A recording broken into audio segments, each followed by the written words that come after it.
So, Scott, Good for him. what was your number five? All right.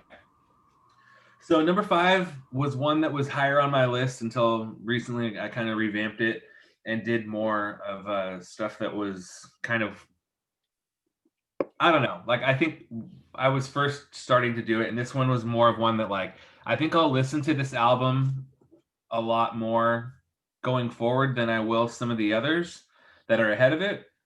But I just didn't listen to it like as much as I listened to others this year. But I think it's one of those ones that'll probably have a lot more lasting than some of the other ones ahead of it. But regardless, Jason Isbell and the 400 unit reunions. Just I was a big fan of his last one, the Nashville Sound, and got to see him play here in Austin at Bass Concert Hall, and it was one of the best live performances I've ever seen. He was just absolutely fantastic. This album is a little bit more subdued than the last one. It's not as rockin', but there is I think anyone who knows me, I think you guys know this. I'm a crier when it comes to like movies. I don't think I've ever watched a Pixar movie that I haven't cried in. I've seen Coco like half a dozen times and I've cried every single time. I don't know how many times I have to watch The Office before I won't cry when Jim and Pam get married or when Michael leaves. I cry every single time I watch those episodes. I cry. But You're totally an ENFP. You're completely an ENFP. You got the feelings. Oh yeah. You and me. And like, but with music I don't, which is funny because I feel like I have a stronger connection with music than I do with movies. But I don't really. I've only cried once at a show, and it was during Devotchka of all things. That when they played How It Ends, that got to me because of shit that I was going through at that time. But like, I don't really cry during when I listen to albums. But I remember being my wife and I when this came out. We went out to there's a little German town like an hour west of Austin called Fredericksburg, and we like to go out there and we stay at these little cabins. They're like little individual cabins that are outside the town, and we love that place. But it's a winery place. There's a bunch of wineries around, and I was just like, I had a bottle of wine. I was by myself because my wife was pregnant at the time, and I remember just sitting on the porch of our cabin at like midnight, just kind of looking out into the wilderness and the stars and stuff. And there's a song, it's the last song called Letting You Go. And it's basically a song that he wrote to his daughter. And it's just describing about, I'm going to get all like teary eyed, but yeah, it's just about his daughter and about like bringing her home from the hospital and giving her away in marriage. And it just like it got to me, and I was like listening to it and I just started like crying. But excuse me, Scott. But yeah, it's just a really good album. I mean, outside of that song, there's a song called Dreamsicle that's really good. Yeah, it's just like if you like Americana, I think he's kind of associated with some of those like Dave Cobb country artists like Sturgill Simpson and Chris Stapleton and those guys. I don't think he's quite as country as them. He's a little bit closer to like Ryan Adams or that kind of Americana kind of sound. But I loved this album, and my wife really likes him, and she loved seeing him live too. So it was one of the ones that we like gave a lot of listens to this year. So I really like him. He's one of my favorite artists in that vein. So yeah, it was just a great album. I think Casey, I recommended it to you, and you and your wife dug it, I think. Yeah, I ended up liking it a lot more than I thought I would. Scott kind of this year got me going on. Speaking of song, like I never cry in songs. What's funny is I only cry in movies and TV, and I also cry a lot in commercials. If there's a sweet commercial, like it'll get me. And Kelly will look over and be like, "Are you misty-eyed?" I'm like, "Don't look at me." No one's chopping up onions in here. Exactly. I think it's a little dusty. But yeah, I cry in Elf every single time. In what? In Elf, when the little girl says, "Thanks, buddy," I go. Yeah.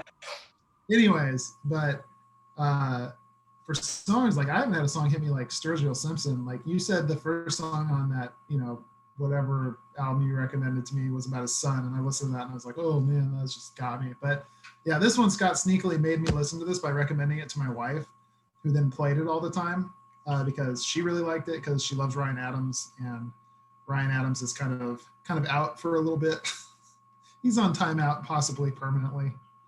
By the way, he simply released an album like 2 weeks ago, and no one was talking about it. Mm-hmm. And it's funny, I put it on for Kelly. I was like, hey, check this out. And it was songs like, Who's Gonna Love Me Now? I'm Sorry I Love You. Walk in the Dark. Poison and Pain. Like it's all just sad apology rock now. Mhm. But anyway, shouldn't have fucked with Phoebe Bridgers, yeah. among others. Who was the original person that like they had just remember. Like they had just dated, and then she came out kind of afterwards and said, oh yeah, that makes sense. Yeah. Well, he was married to Mandy Moore, I think. Yeah. Man. All right. Anyway, yeah, I liked it. I thought it was really good. And it definitely fills that Ryan Adams shaped hole of that style of music. And he sounds a little bit like Ryan Adams too, just like his vocal timbre or whatever. Yeah, I would agree with that. I went through it. Ryan Adams, though. All I was going to say is I went through it once. I enjoyed it. I didn't go back to it very much. I loved the last album that they put out. But yeah, I think I needed a little bit more. It was a little too subdued. And again, this year I was looking for a little bit more. Yeah, for sure. Like the last album had like one of the, like my wife's favorite song by him is The Cumberland Gap. Like that one gets really rocking, and it's like the second song on the album. Yeah. This one doesn't really have a song like that until like the 7th or 8th song. So it's just like, it's like you said, it's subdued. Casey, what do you got for number 5? For my number 5, I suggested we not talk about it yet, but just an album that came out and I ended up loving it a lot was Charmer. Yeah. I was disappointed to see it lower on Craigslist. I know. A lot of my top albums are much lower on Craigslist than I don't know. It's just I like this style of emo, and this one came out and they did it really well, and they had enough going on for it. Like it's funny if you listen to the first 2 tracks, you'd be like, okay, I get what they're doing. Then they kind of really branched out and did a lot with it. So I don't know. I kept on listening to it a lot. I kind of went away from it and came back to it again. And so the fact that I came back to it again, listened to it even a lot more, kind of put it on my radar. And I don't know, I really liked it. I thought it was a great release. Are they named after the Tiger's Jaw album? Yeah. I don't think so, but maybe. I always think about that because I'm like, that album's not that old. It's weird to have a band named after an album that's like not that old. But it kind of reminds me of that band in Fear and Faith who named themselves after a Circus Survive song, after that song only being like 2 years after that band made their name. So yeah, it's weird. But I love that Charmer record so once it gets into the top 25-ish, it was really hard for me. Charmer was pretty high at one point, then got bumped back a little bit. But since there was no Max Seal record this year, no Tiny Moving Parts record this year, that Charmer record filled that gap for me this year. It was really good, especially the first couple tracks just like get you going, and even toward the end there's a lot of fun there. That record and the Hot Mulligan record both had a lot of good energy for me this year that I really enjoyed, so big fan. I think Casey and I had a lot of overlap this year just in music in general. We might have actually, I think all 3 of us kind of bounced around this year. Yeah, I gave that album a listen, and it was kind of the epitome of like when I say I don't like emo. I'm like, it's not that it's bad, it's just like, I guess going back to what you said earlier, Casey, where you're like, I tend to, if I want to listen to that, I'm going to listen to something that they're influenced by, not necessarily them, and even then I don't know if I would listen to it all that much, but it wasn't bad. It's just not my thing. Cool. I was going to say, I think my Detroit hat is like seeping into my skull because them and another Michigan band are in my top 10, or in my top 5. The White Stripes Okay. have a new song this album this year? No? Huh? The White Stripes have a new album this year, or no? Kid Rock? Are they from Michigan? Eminem? I don't know. Eminem had a new album this year. All right, I'll do the next two. This was brought up a little bit earlier by Casey. Big fan of Caspian. They're at my number 5. On Circles, fantastic record. I have a shirt. I got one of their like long sleeves that has no beginning and no end on it. It's like one of my new favorite shirts. Absolutely love it. One of the coolest record pressings of the year, that embossed jacket is super great. It comes with one of these things. I don't know what they're called. Obi Wrap. Obi Wrap, yeah, one of these things on it. Which What color? Greg? Huh? What color is yours? Pink. I got the Newbury Comics pressing. Yeah, I got. Oh, I didn't even show it. This is my favorite color of vinyl, and it looks probably kind of lame, but I love a very light Coke bottle.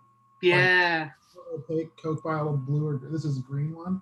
It's just such a. I mean, it's hard to catch on the camera, but it's such a pretty color, and I love that like kind of milky opaque thing. It just went really well.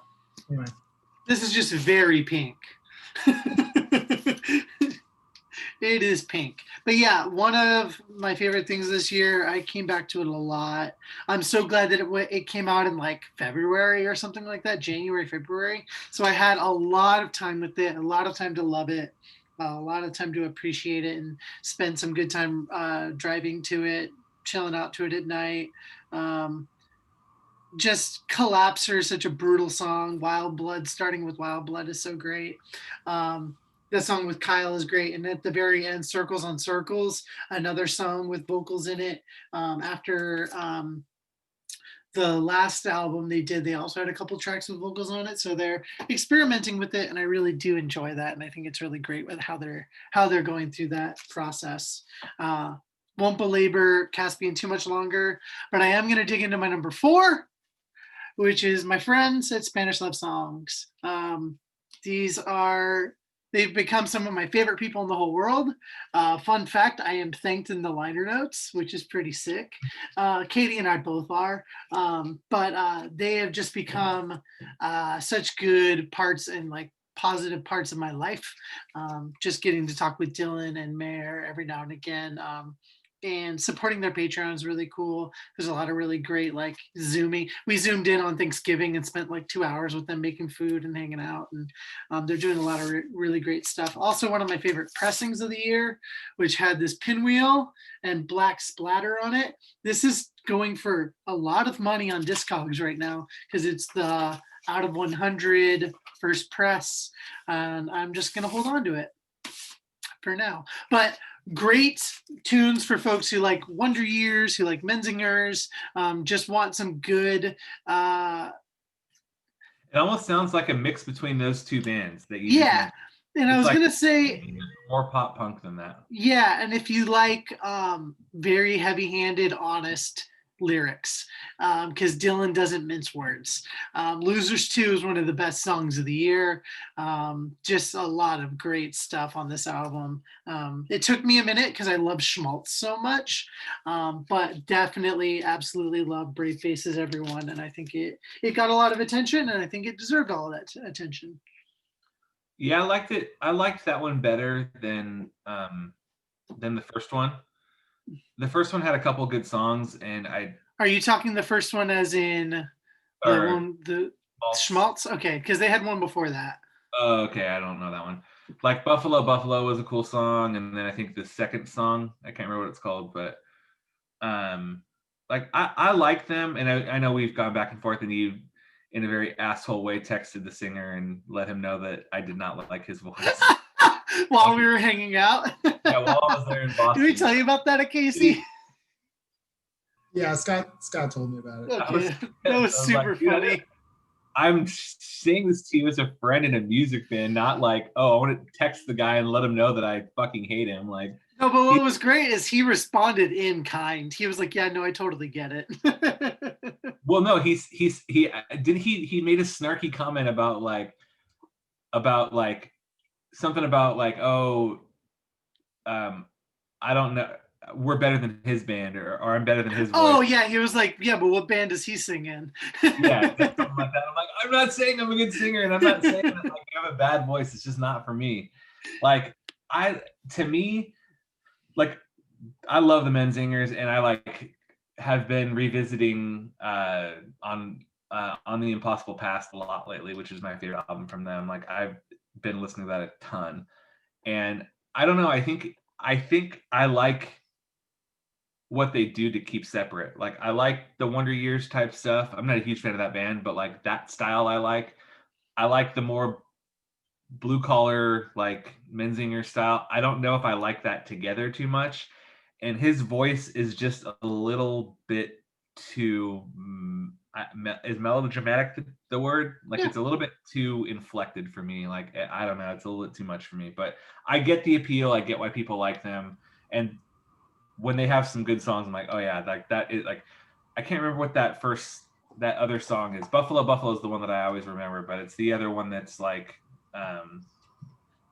it's the other one that was like a bigger song for them. I don't know if you know. One that like I don't believe I can fix this if I found God. Sequels, remakes, and adaptations. Oh, I was thinking of Bellyache. Bellyache's one of my favorite songs of theirs. Yeah. So yeah, I think those two I was always really into, and then I did like this new one a lot better, and I never returned to it. Cool. This album never. I told Scott earlier, I was like, I've never had an album fall off a cliff as hardcore as this one did for my enjoyment of it, and it has nothing to do with them or the music. It was just that. So earlier in the year, and this is the same thing with like the heavy music that I was going to talk about, and I kind of asked Craig if this was on his list because I'd say my piece on it. For a lot of that style of music, it's just like Kelly and I had since the beginning of the year, this year, we were matched up with a couple for an adoption that ended up falling through. Spanish Love Songs came out their album the day after that happened. So listening to songs like Ordinary Pain and Brave Faces, everyone was like very cathartic and like had me in tears a lot. But then 3 weeks later, we got matched up with another girl and ended up getting a baby on the same day. And so I just like, I couldn't, that album is inexplicably linked to a lot of pain. And so it's just like, I just never went back and listened to it again. I don't know if I ever will. Like it's just, or maybe like way later down the line, but it's just, like, and plus the same thing with heavy music. Like, I don't know. You guys have seen my Instagram feed. My son is a very happy, joyous kid. It just had me like, just not in the mood for anything sad. Like I was just like in the mood for happier music this year, like just more sunny. And I told Scott, like I listened to way more Beach Boys and the Beatles than I have anything else. Like in all honesty, like just that I can put on that he likes and we like, and I don't know, like that's kind of been the mode of things this year. So yeah, so Spanish Love Songs, like it was great for 3 weeks. Like it was a very cathartic experience to listen to Ordinary Pain going through like a horrible amount of pain, and then but once it was over, I just couldn't go back to it. Yeah. So what did you have at number 4 then? Or 4. So all right, this one. Oh gosh, that was directed at Casey. My bad. Go ahead. My bad. Yeah, you get 2 this next time. So I haven't seen it on Scott. I won't say that much about it. I haven't seen it on Scott's list yet, so I know it's either fall off entirely or it's pretty high on the list. But I count this as me and Scott oftentimes go back and forth about my recommendations because sometimes I don't know my audience with Scott. Just because sometimes he comes out of the woodwork and ends up liking something, that I'm like, oh, I was going to recommend that. So now anytime I'm super stoked on anything, I just tell him about it. And sometimes it sticks. But this one stuck. And I was very happy about it. So a band that I've never liked before, coming back after 17 years of an absence, Slick Shoes, released a fantastic, just straightforward late 90s, early 2000s skate punk record that, like I said, I never even liked them. Like they were always kind of, it's funny, my band played with them 2 or 3 times, including our first show ever. And I was always just like, yeah, they're good, but it wasn't my thing. I was way more into MXPX and Brother and stuff. Like, I was like, it's good, but didn't have money for CDs, so I bought them. And then they come back with this thing. I saw it getting hyped by a bunch of people, and I listened to it, I was like, this is the best thing they've ever done, and it's not even close. Like, this is a perfect strung out style, fast, fun record. Like, every single aspect of it, Brian has a better voice than he's ever had. Um, the guitar playing's better, the drumming's better. Like, they've just spent 17 years getting better at their instruments and had probably an unlimited amount of time to kind of record it and write perfect songs, and they did it. So it is nearly a perfect punk record as far as that style of punk. Yeah, it totally fell off the list for me. No, I'm kidding. Yeah, I'll talk about it later. All right. About it in a bit. You guys talked about it a bunch, but you described it as skate punk, and I have never once enjoyed a skate punk song. I don't believe, so I just never listened to it. So hold on, you never liked a song like when I say skate punk, it's a band that is. I'm just to make sure we're on the same page. The band that's basically doing the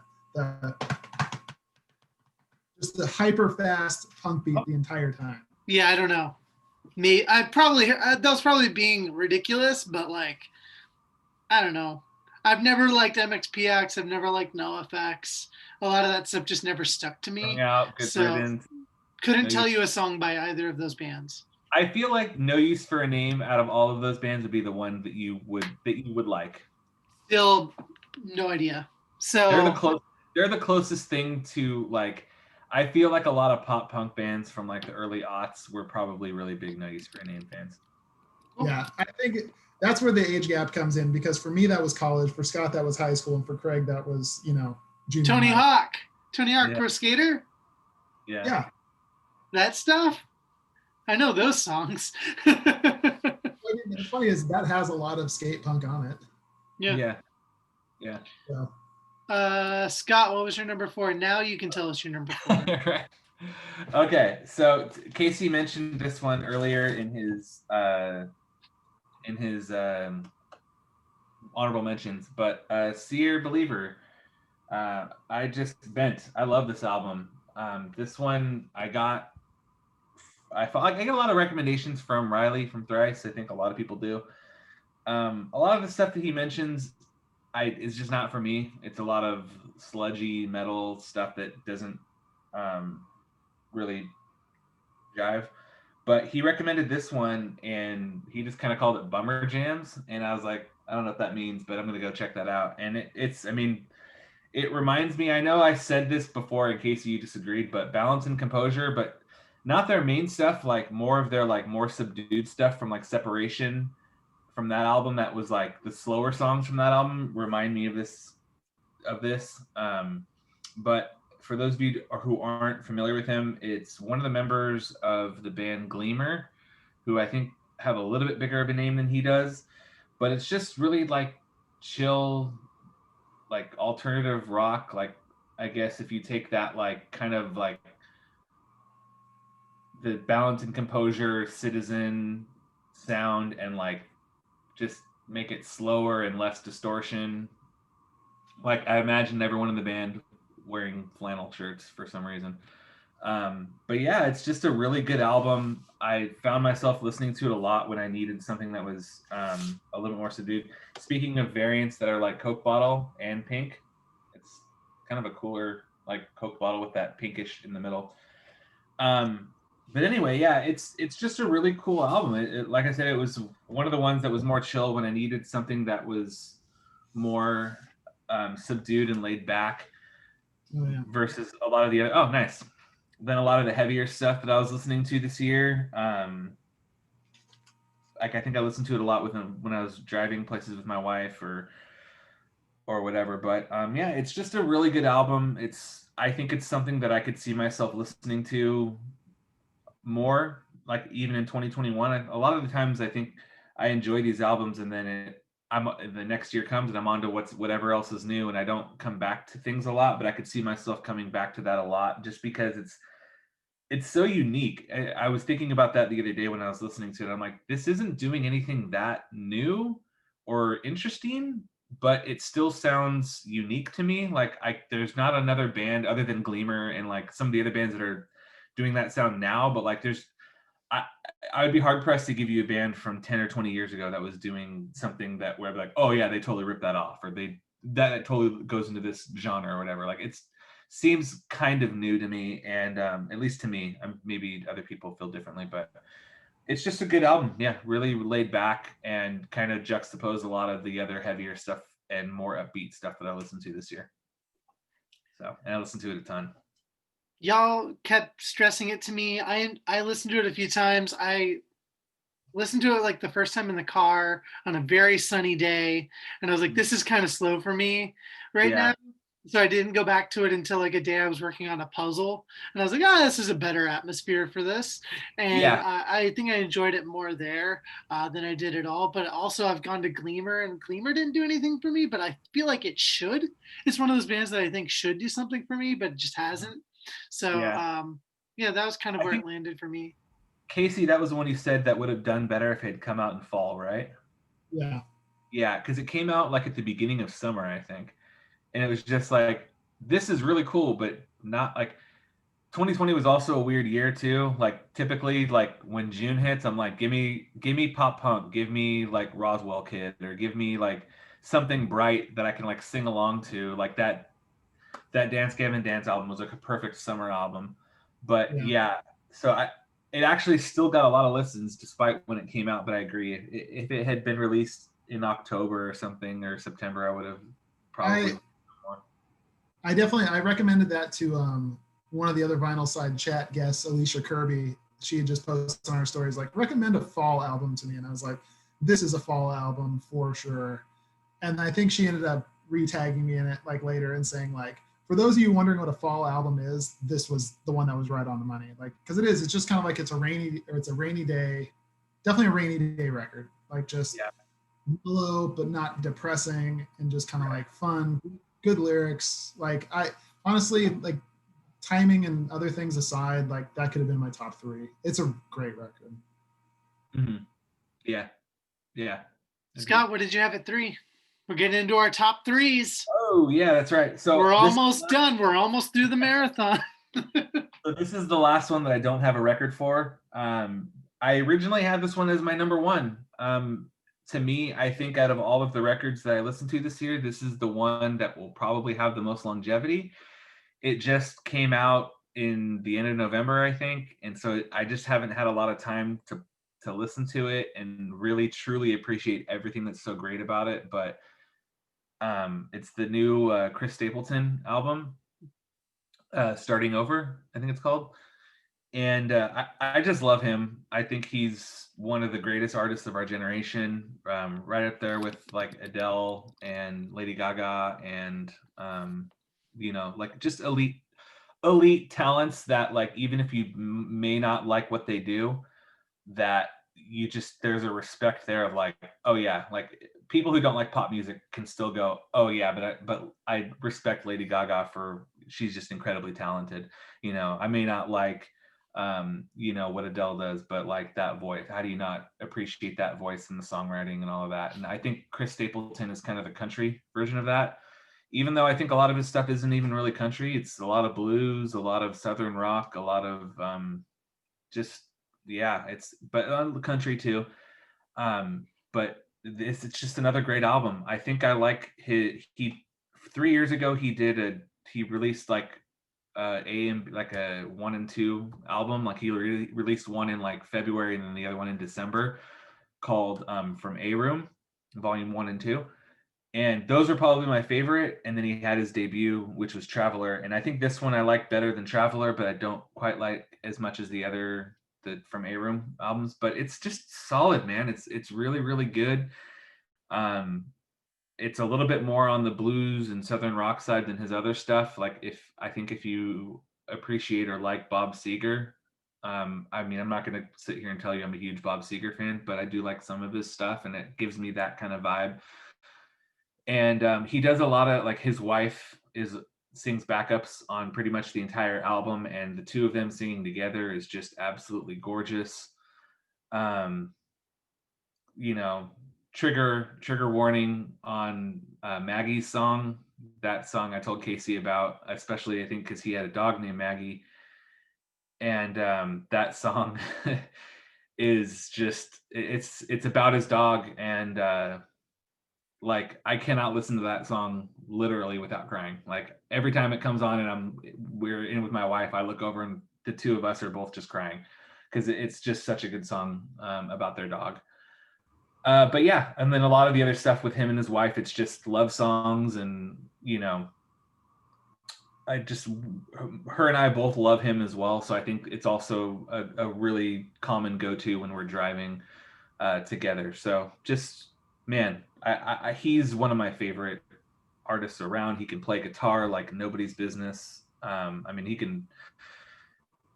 he's an excellent guitar player. He's got a voice that is up there with, he's an elite talent singer, and then he's also a prolific songwriter. I mean, he wrote songs for Adele, he's written songs for, I think, Ariana Grande, and like a bunch of like Luke Bryan. I mean, I don't like a lot of these people, but the fact of the mere talent of songwriting that you can write number one hits like that is, I mean, it's an incredible talent, and he's just, I have a massive amount of respect for him. I love him. So it was my number one, I think, because I thought, oh well, this is the best album, this is out of everything I've listened to, this is the best. But it didn't get as much listens as the ones that I have at 1 and 2.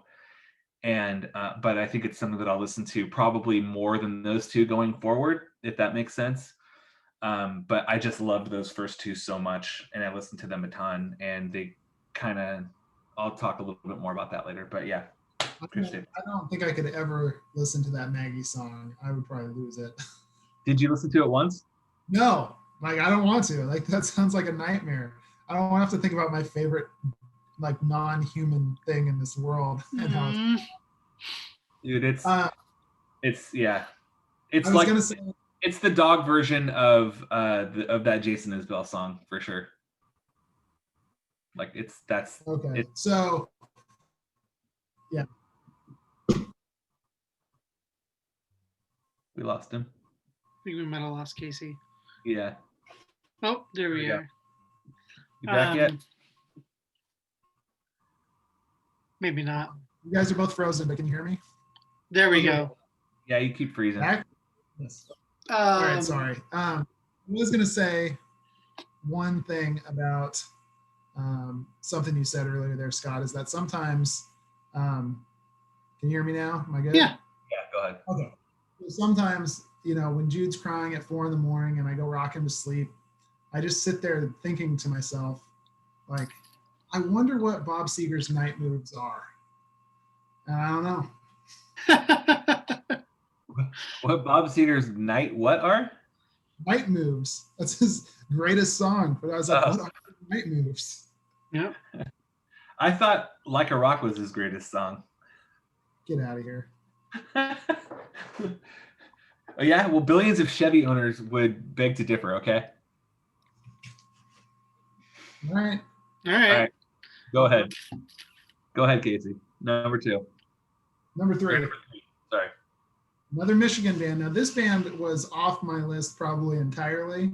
And for some reason, I came back to their album and it just hit me in a new way where I was like, oh, this shot way up my list in a big surprise. And so that would be the new Hot Mulligan record. Hey, there you go.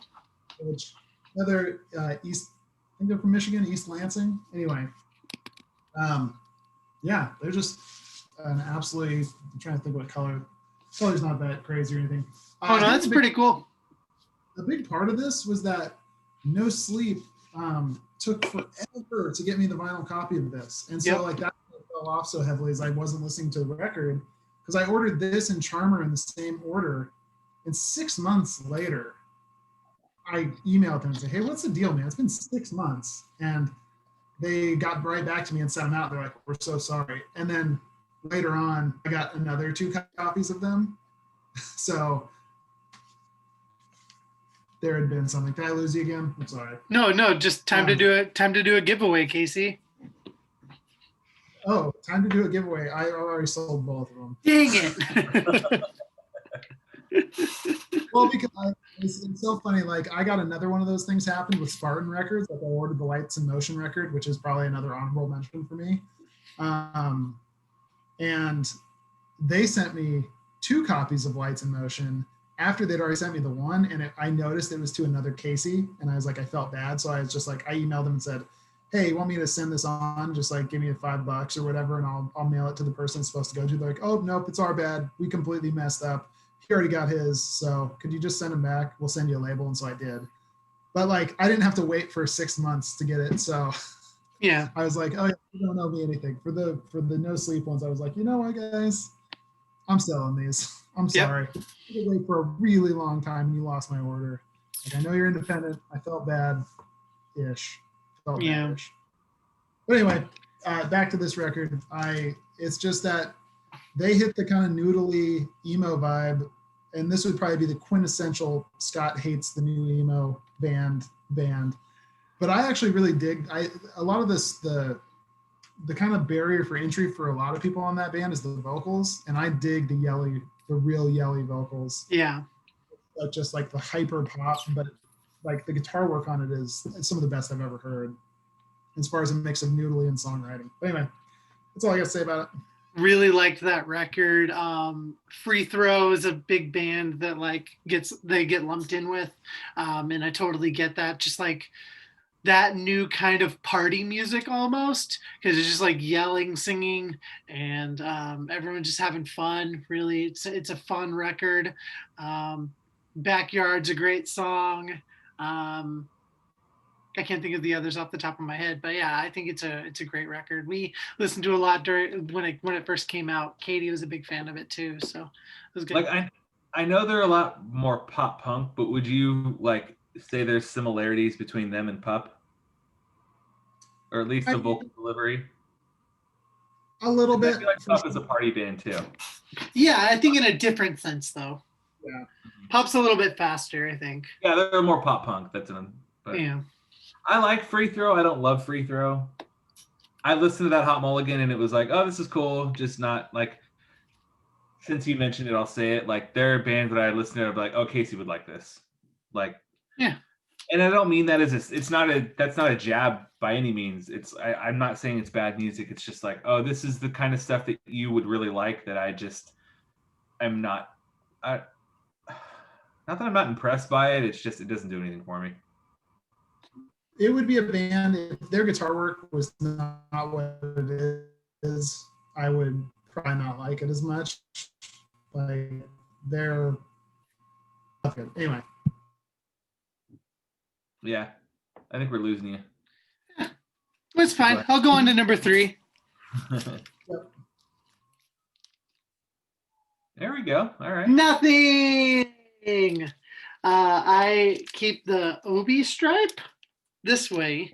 Other people I've seen put it this way, but I keep it this way because I don't put my records inside of the sleeve ever. So I leave them outside of the sleeve regardless. So I don't need to like be pulling it out and whatnot. This is one of my favorite pressings of the year. It looks like a friggin' eyeball, but it's pretty intense. They do so many different pressings out of this. Relapse gets its money's worth on Nothing Records, but absolutely love this album. It didn't grab me at first, admittedly, but I was also kind of half listening to it at first, which is kind of a mistake because then once I really started to get into it, it's like what I gravitate toward now. So like whenever I get in the car and I'm about to go like run errands or whatever, like I just put it on and go do my errands. Really good shoegaze. I didn't get into a lot of shoegaze this year, but it's also like more of a grunge record. It feels like 90s grunge, which again, that's your guys' era of music, which I completely, which like I kind of respect a lot more that you guys got to come up with that. But I absolutely love it. A big Nothing fan regardless. So I I have high expectations for them when albums come out, and Dance on the Blacktop wasn't like my favorite, but I did love Tired of Tomorrow and Guilty of Everything. So The Great Dismal really came through for me in this way, because like I was listening to it earlier today when I was doing errands, and I was like, yes, Say Less is so good. April Haha, of course. Catch a Fade, that song's so great. Phantom of Asylum, obviously. And then I get all the way down. I'm like, every single song is so good. in my personal opinion. So I really enjoyed it. What do you all think? Yeah. First of all, I didn't come up like grunge is before my time, so that's Maybe I was off. No. Like my thing was, that was a little. I remember like watching Nirvana, Smells Like Teen Spirit, but I was probably like 9 or 10. Like I was a little young for that. But yeah, I did not like their last album, and I did not like the one before. But I was a big fan of their. I guess it's their first one. Guilty of Everything, Guilty of Everything. I loved that album. which had a And gorgeous repress this year. Holy yeah, crap. I saw that. And I like the EP before that, Downward Path or Downward whatever, the EP that they did, that was really good. Anyway, this one I really liked. I just checked it out because it's free in Spotify and it doesn't cost me anything to check its stuff out. But this was one that was kind of on the bubble for me for like top 10. I really, really dug it. There's a ton of great stuff. The first song is weird and long. I don't like when bands put stuff like that as the first song. Like Barty's Strings was the same thing. Like that's a cool song, but I think Jealousy should have been like in the middle, like as a break, rather than like.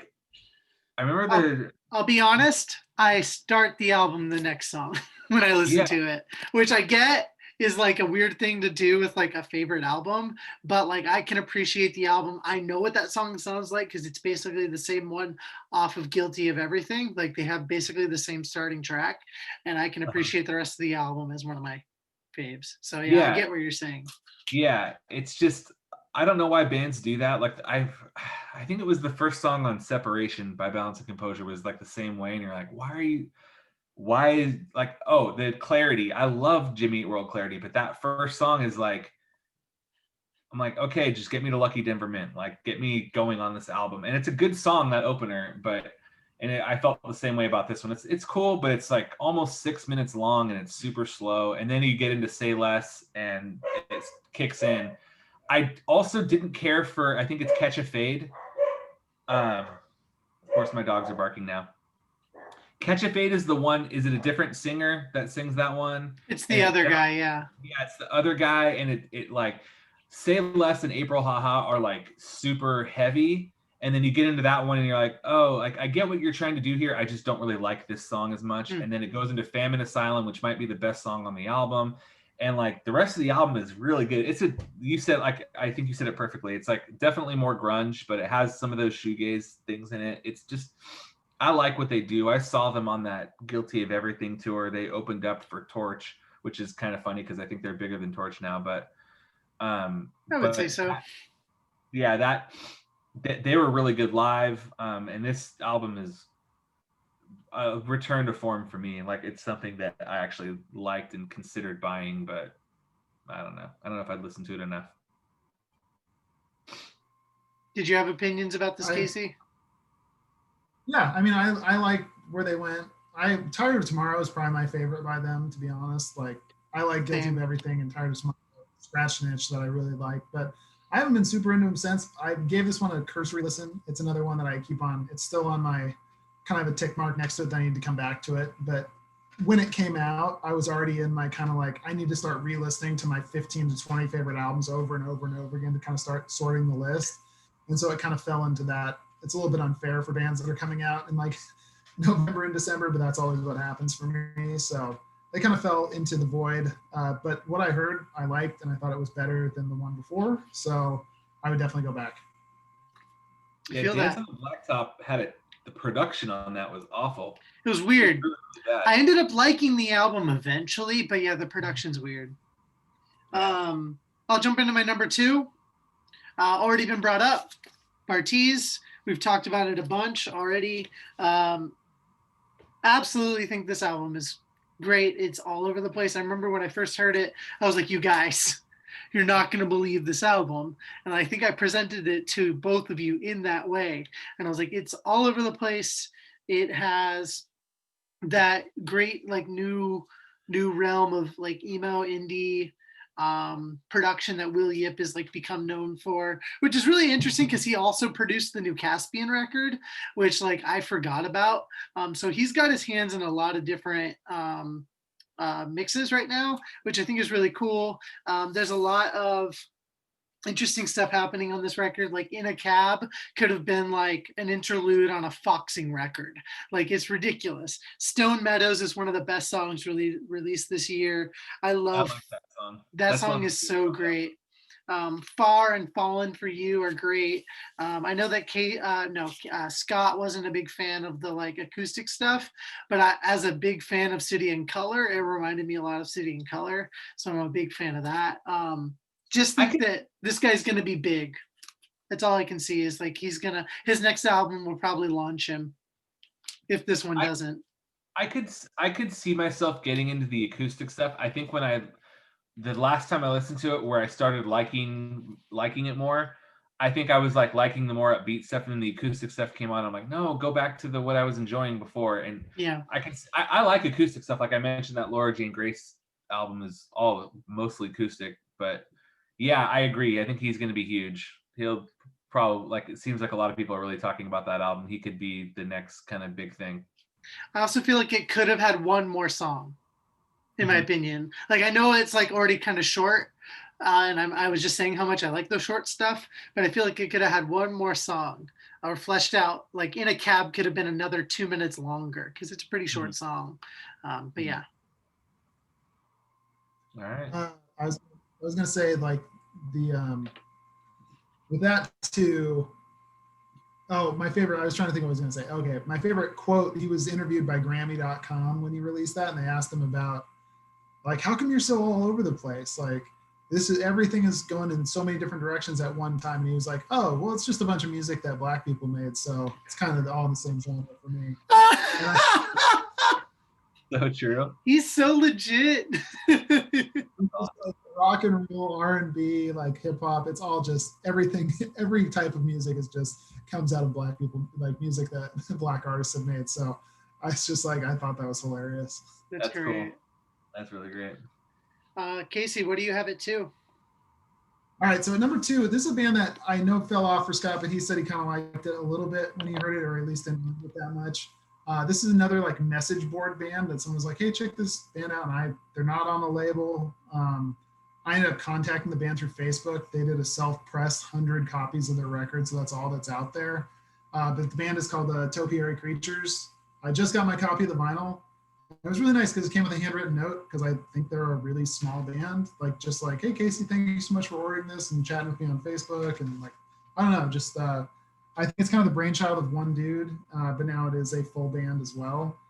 But my description of it to, I think, Scott, and I still kind of stand by this, is it sounds like, so I'm not a big fan of everything I've ever done, but World is a Beautiful Place.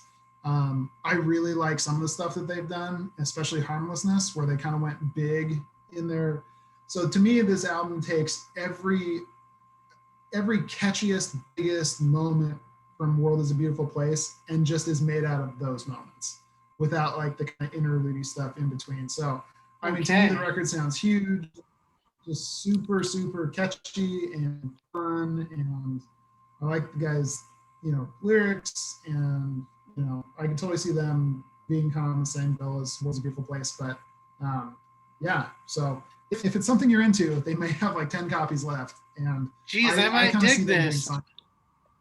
I might dig this. Yeah. Then. I could see you liking it, Craig. Like it definitely, I think there's another, taking the Rick and Morty approach. There's definitely another dimension where that could have been really high up on my list, where I just gave it more listens. It's a really good album, and just one that I kind of half forgot about and half just got bogged down with other stuff, whether it be other music or just 2020 life. But it's I would definitely say it's a band that, had I heard first, I would have recommended to Casey. But it's also a band that I like, that I heard that I'm like, oh, I do like this. And I think you were surprised that I liked it so much, Casey. But It's really good. I mean, I would say it lives in the world of like boxing and Manchester Orchestra and like Why was it not suggested to me? I feel sad. This is me sad. I did suggest it in our thread. I suggested it in our thread. It got lost though. Did you? Oh my gosh, I'm so sorry. I mean, is that off? Do you think those bands are off, Casey? Like, did you think those suggestions are off? Like Manchester Orchestra / boxing. I don't think it sounds like them, but I think it's that same world where it's not super upbeat, but it's not slow, but it's not heavy, but it's not soft. It's just kind of, I don't know. Yeah, you kind of said like the keyboards are a little bit like the Anniversary, and it's just, to me, it's all hyper. It's like, again, for me, like when you take those big moments from The World Is a Beautiful Place that are really catchy and big, like that, it sounds like those moments, like pretty much the whole time. Like I like pretty much every song. It's got some technicality to it. I don't know. I think you dig it. I don't necessarily agree with Manchester Orchestra, but yeah, it exists in that world, you know. Well, that's what I'm going to listen to in a little bit when we're done here. I would definitely say it. Like it's impressive to me that they did this without a label and without like any backing. Like it's just all independent. Like that was I think one of the biggest parts for me was like, oh wow, like kind of like hearing Gates for the first time, you know, before they were signed. It was like, oh wow, they did this on their own. Or that first OL record, like maybe that's more of one too. That first OL record where you're like, oh wow, it's a little bit more upbeat than that. Not a lot more upbeat for sure, but kind of gave me the same vibes of like, oh, this isn't like they did this on their own. That's impressive. Cool. I need to go back to it. I will. Even more impressive, when I got the album, I was like just reading like the liner notes and whatever, and the one guy who leads it, he played every instrument except for it said additional guitars by one other person. So like he played drums. That's awesome. Damn, that's cool. That's awesome. Scott, what do you got at 2? All right. So this one jumped up super a lot for me. I don't think it was one that was really on my radar. Not on my radar. I mean, I listened to it a lot, but I thought, oh, it'll be like in the top or the bottom third of my top 10, you know, like 7, 8, 9, 10 maybe. But I just like listened to it more and more. But the like, and before I say what it is, also a precursor. I don't profess this to be the most original album. I don't profess to even be their best album. It's just one that like got me through a really tough 2020. But the new Ghost Inside album, self-titled. And I know if anyone is watching this, they might go, oh, like, seriously? But I'm pretty sure there's a ton of albums on my list that are probably better albums. No offense to the Ghost Inside, but they're not recreating the wheel. It's more melodic metalcore, you know.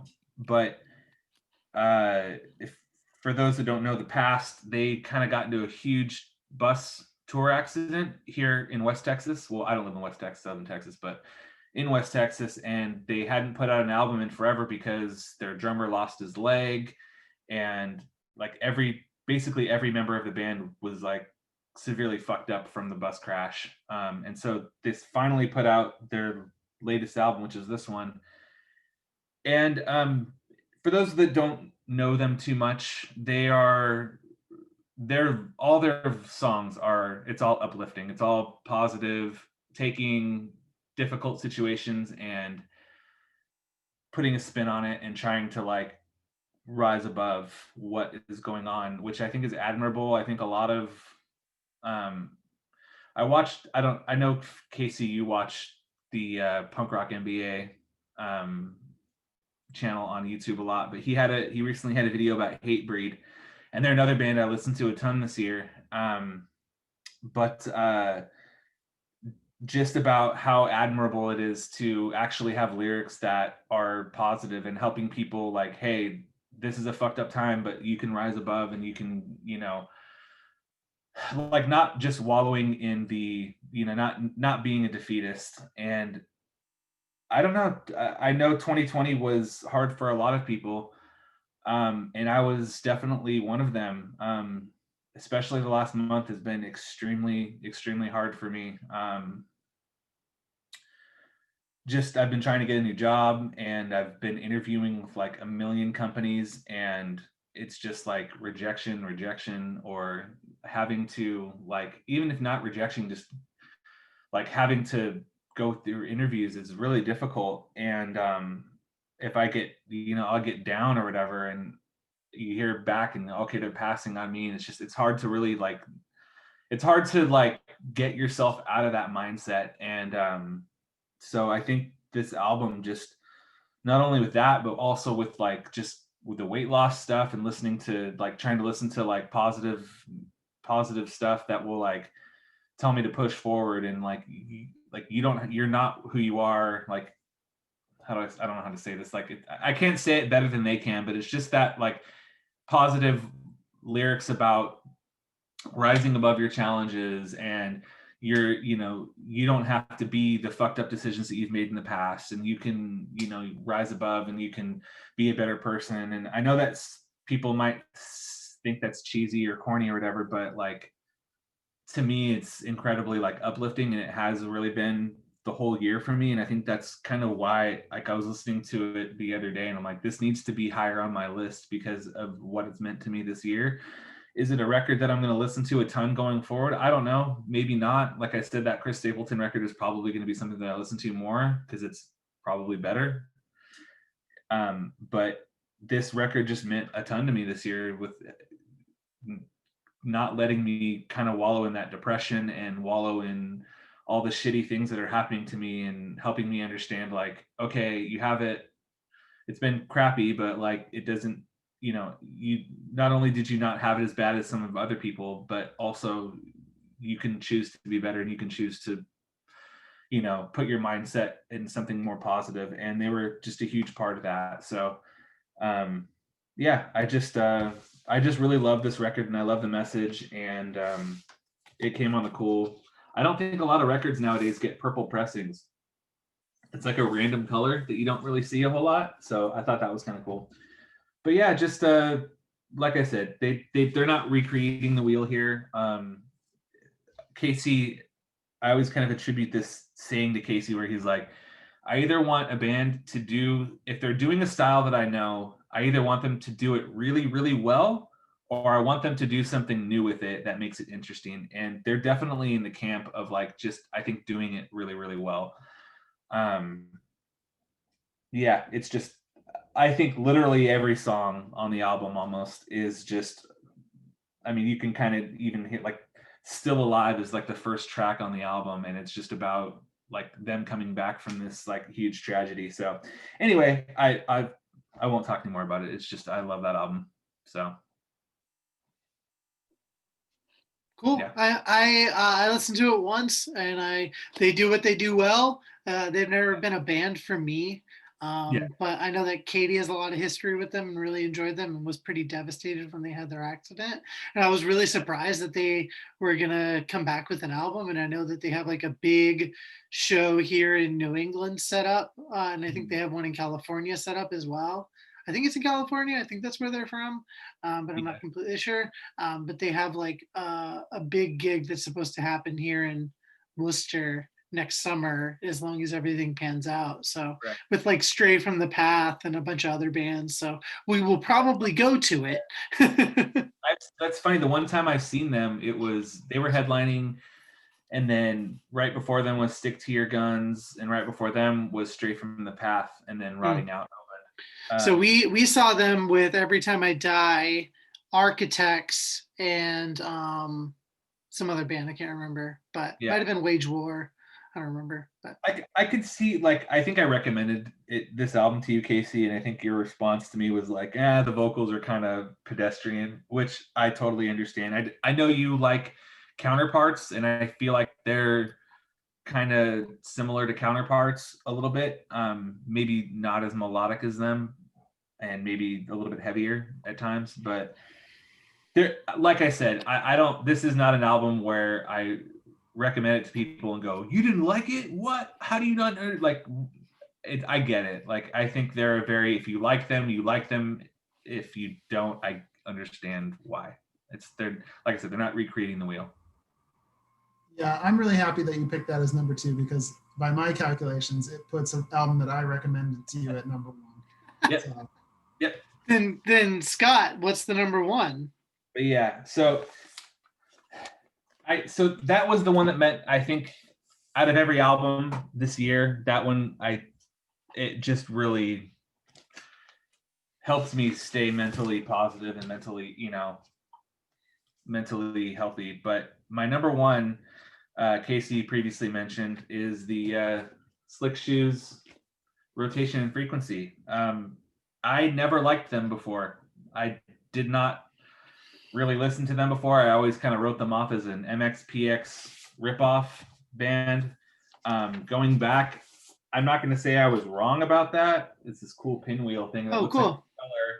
It has there's a plane on the cover, and it's called Rotation and Frequency, which is cool because my upright, anyone that follows me on Instagram knows I have that upright table set up right now. So it just spins and it looks like a propeller on it, which that's so cool. But yeah, it's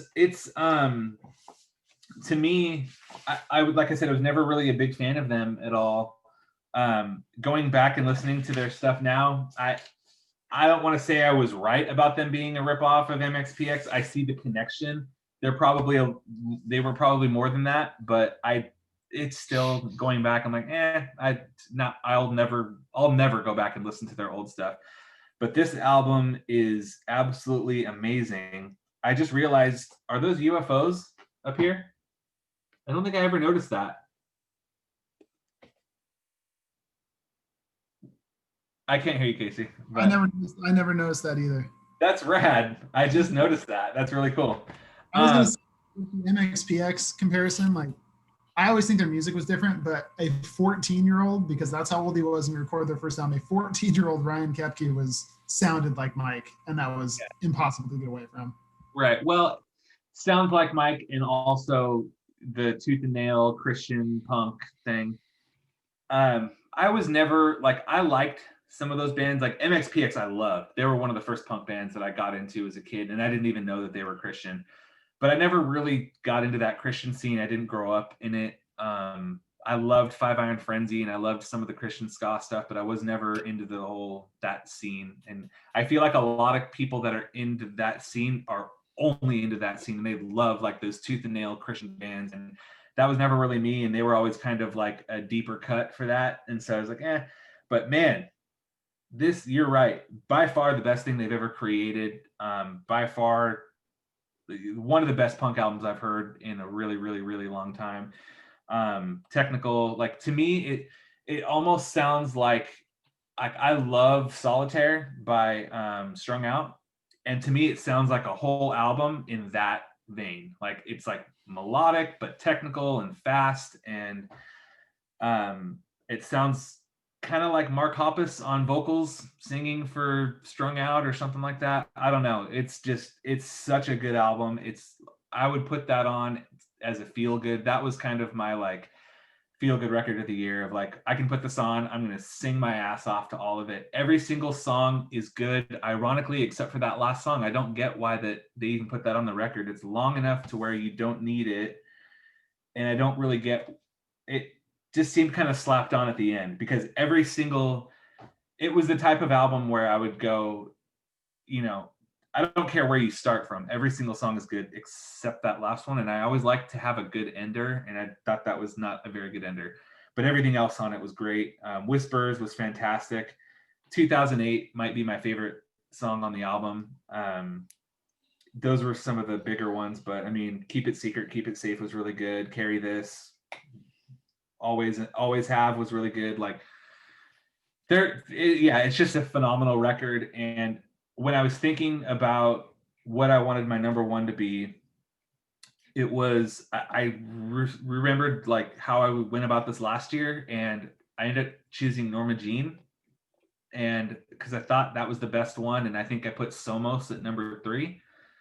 And man, I listened to Somos so much this year. Like, I probably listened to it more in 2020 than I did in 2019. And I was looking back, I was like, I really should have made that my number one. That's my favorite album of last year. And I thought, if I'm thinking about that, like this, not that Slick Shoes sounds anything like that, they don't, but it was kind of like that was like the 2020 version of it for me, of like incredibly melodic and catchy and sing along. And that was just it was one that I listened to a ton. And kind of going back to what you were saying, Craig, about, short records, and it's something that like I can put on and it's like done. It's not like, the opposite of like a Tool album or something like that, where you gotta like have time available. I can put this on and listen to the whole thing, or maybe I can listen to half of it in a 10-minute 15-minute drive. It goes by really quick. So yeah, just a fantastic record. I would recommend it to anyone that was into like melody, even if you're not really into skate punk. I feel like you would have a song on here to like sing along to and listen to. It's very, very interesting. Yeah, great record. Well, both of you guys giving it such high scores, I might actually go listen to it.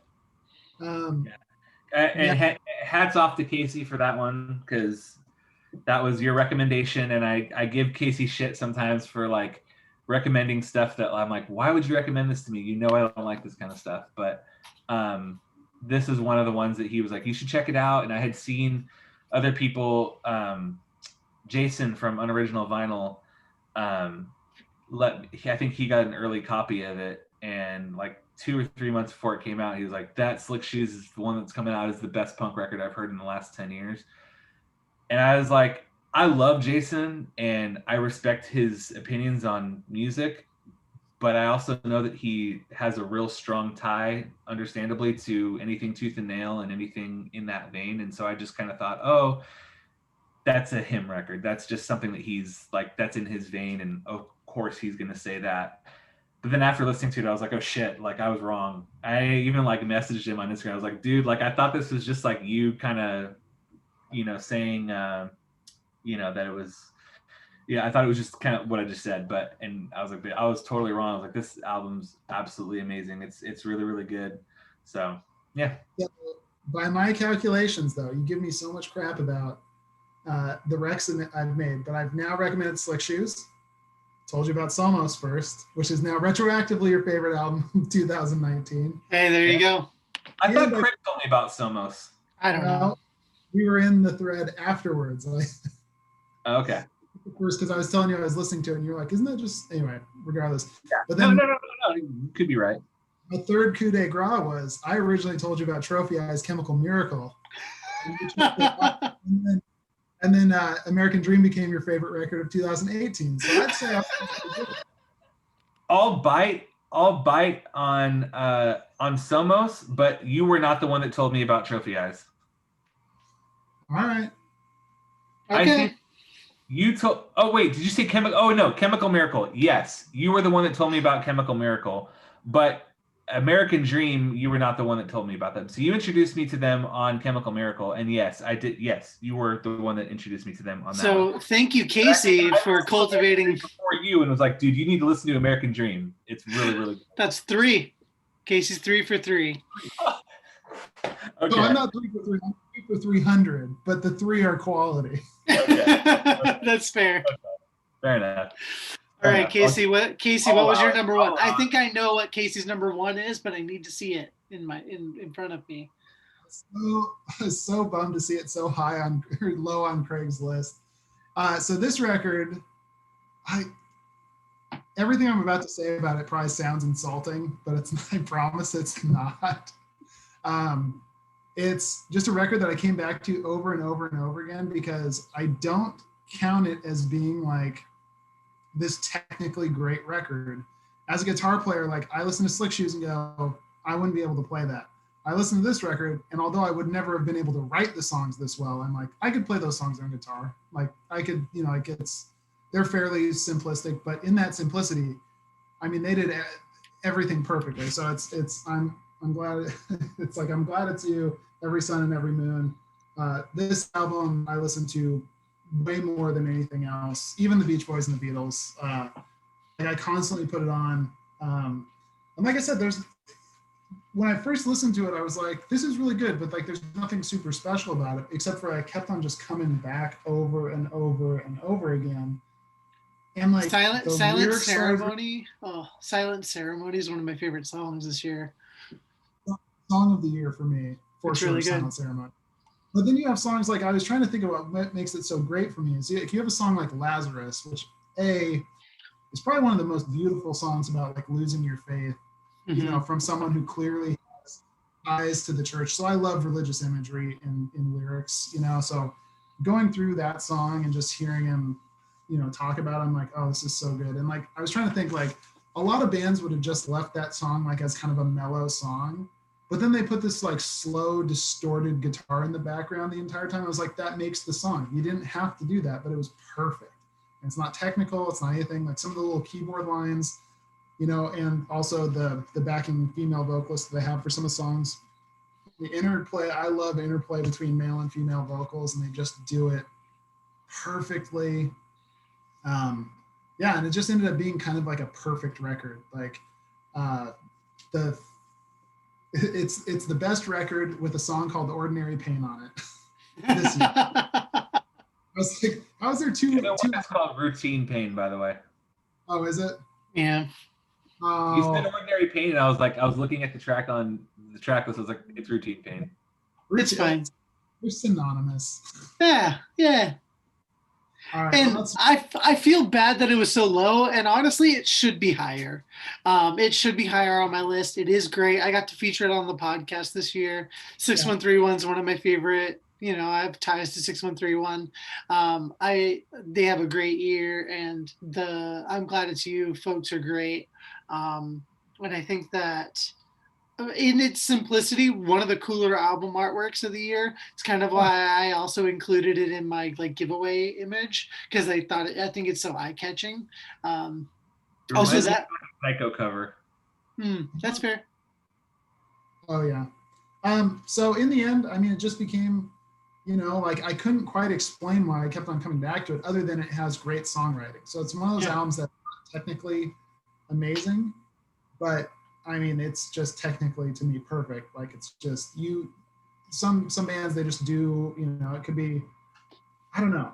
I've listened to it so many times in trying to think about why I love it. And there's times where it's like, oh, they didn't have to hit that slightly upbeat drum, but it makes that moment of the song like work so well. Like too many bands, like they're like, this is a mellow song, or this is a rocking song, like this is this song, and they don't incorporate some of those other elements. And I think with the way I'm trying to describe it is, I think a lot of bands don't understand dynamics, and like they like to keep things a little bit more static, and like they have some real dynamic moments where it's like bringing in something else. Barty Strange obviously understands dynamics very well. It's this dynamic thing to kind of shift balance. It kind of creates a balance in the songs, and it's hard to know when to do that. And it's not like I said, like this is the kind of album where I was like, I could play these songs on guitar, but I could have never written them. Like they're very well written, and the lyrics are some of the best I've heard in a long time. So definitely my favorite lyrics of the year throughout everything. So, you know, Silent Ceremony, when he says the stupid lyric of just saying like, my silent ceremony goes on and on and on and on and on, just like the way he sings that is like, dude, that is like moment of the year for any album. So I ended up just listening to this over and over again and absolutely loved it. So that's great. Hell yeah. I haven't had a chance to listen to it. I've seen a lot of people talk about it. I hearted it to go give it a listen. I think I gave one song a listen. I think I started it and I was like, man, not now. In all honesty, not like an honest chance. So I'll give it a chance. I need to go through and give it a listen. I think I'm last. You are last. Okay. My number one album, it came out in segments, so I had a chance to digest and then hear it all in full, which I absolutely loved, that listening experience, because it allowed me to fall in love with it in different ways and different waves. It's also an album that is incredibly balanced and all over the place at the same time. Miss Hayley Williams, Pedals for Armor. I absolutely love the fact that I'm I've grown up with Hayley Williams. We're the same age. I've listened to her with Paramore the entire way, and it's incredible to hear her as a grown ass woman singing some songs about womanhood, about femininity, about heartbreak, about a lot of stuff. There are moments where this feels like a Radiohead album. There are moments that feel like a St. Vincent album. Moments that feel like a Whitney Houston album. It's all over the place, and like I did not expect to love something like that this year, but there's a lot of moments in it that make me feel real good and upbeat, and then there's a lot of methodical, really well orchestrated moments that I'm just like, I did not expect this to come from a Hayley Williams album. And I absolutely love it. There's literally, of the 15 tracks, there's only one that I don't really like. And it's a bummer because it's the one that features Boy Genius on it. I just feel like they were misused on it. They didn't really get to do anything in the song. So I was just kind of like, it's kind of a throwaway to me. But the rest of the album, like I'm literally looking at the tracks right now, and I cannot tell you a song outside of that one that I would not just throw on right now. Pedals for Armor. I have this is the Urban Outfitters pressing, which is on pink because I wanted the pressing where I could listen to each EP on each side. Then I also have the 3 10-inch ones that have them each by their individual EP as they were released. So, yep, that was my number one. I think it is one of the best things that came out this year. Personally, one of the things that I like gravitated towards a lot. So, yeah, that was me. Did either of you listen to that? I don't know. I didn't see any of you talk about it. I gave it a listen. I think when it first came out, and I liked it. I think this is a great example of like kind of like being in high school, or just like the thought that like your friends influence the things that you listen to. Because I feel like if I had friends around or someone around that would have wanted to listen to this more, it's the type of thing that I would have like through repetition really, really enjoyed. But like just giving it a listen on Spotify when I was like working at home or something, I don't think I grabbed onto it too much, but I feel like it's something that I would have if I had given it more listens and given it like for example, like if I visited Boston and like going for a drive with you and Katie, and you guys are singing it while we're driving around, like that might have inspired me to be like, oh, these are really fun songs, like Mm-hmm. you know what I'm saying? Like, and that's kind of how it was with like, for example, last year with like Amorosa, where it was like, I think I gave that a listen at first and I was like, eh. And then I think I visited you guys and you had put it on and I was like, this is really cool. I really like this. Or maybe I already liked it at that point. I can't remember, but like my wife started getting into it and I was like, oh, this is something cool that we could kind of share together. And I feel like this album is would have been a really good album for that. If I had friends in Austin or anywhere around that would listen to it and I had gotten exposure that way, but I just never really returned to it. Cool. And I don't dislike Paramore, but I never really got into them. Yeah, this is not a Paramore record at all. Mm-hmm. So, yeah. No, I'm trying to think. Like, I loved After Laughter. Like, I thought that was a great record. And like, this one is just like one of those ones where, yeah, I feel like same thing as Scott. Like, if I had people around me listening to it more or recommending it more or whatever, I think I probably would have gave it more than a chance on like a cursory listen, So I don't know. It's interesting.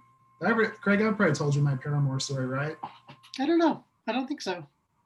No, I was after my wife's 21st birthday when we went to Vegas. I was in a gas station in between Vegas and California, and like these people were wearing like, I was just like, oh, I thought like, look at these posers. Like one's got like a receiving end hoodie on, and like I guarantee they don't listen to that type of music, or whatever. Mm-hmm.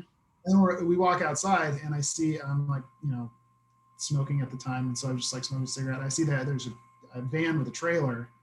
I just told my friend Alan, I was like, hey, Alan, ask what band they're in. Like, they're in a band. And it was, one of the Farrell brothers came out and like, oh, we're in Paramore. Like, and I just heard of them because they just put out All We Know Is Falling. They're like on one of their very first tours out west.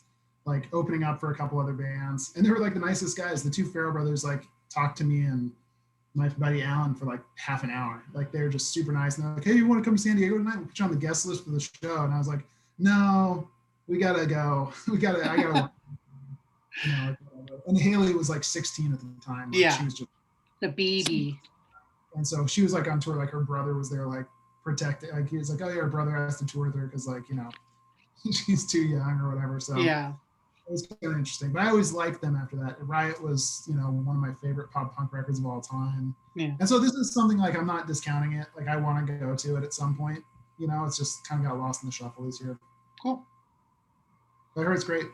Yeah, I think it's fantastic. So, like, really, when it all came out and I finally heard it all together, I was like, I kept having albums like trying to beat it, like Bartiz and Nothing and other. And I was like, no, like overall, this album is so good. So it's hard to be consistent for 15 tracks. Like I love that Sufjan record, but it missed my top 10 because I feel like there's some moments where it wasn't that much of a heater. But like for 15 tracks, for me to only think that one could have been left out, pretty solid.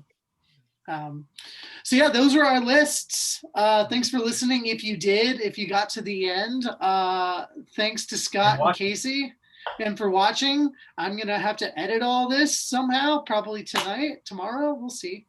But yeah, thanks so much for tuning in. How can they find you guys? Thanks. At Baseball and Music on Instagram. If you want to text me, my number is 5. No. Don't. Yeah. Instagram is really the only place now. I don't really go on Facebook at all anymore. So yeah, at Baseball and Music. Come follow me for pictures of what I'm listening to and pictures of my little daughter. I have an Instagram account for her too called Nora and Music, and it's just me going through some special records and kind of talking to her about advice and things that I want her to know and whatever. It's just a little thing that I made for her, but it's fun for other people to follow along too if you want to. Yeah. Nora and Music and Baseball and Music. Yep. And mine is Viva La Stereo, and mostly post records, but also I've been doing probably going to take 3 or 4 years to go through, but I'm posting all my records chronologically by release date. I'm into the 80s finally, so that's good. Just doing like 2 or 3 a week with a picture of my son Jude with a hashtag so I can go back and look at him as he's growing up with records posted in this chronological order. Yeah. And yeah, if you want to call Scott, his number is 512. We're going to not share Scott's phone number. You know his area code now. There you go. That narrows it down. And then follow me at Craig Biddedman. It's just a misspelling of my name. And that's about it. And yeah, thanks again for watching, listening, and hopefully we'll see you on the Instagram. Goodbye. Bye.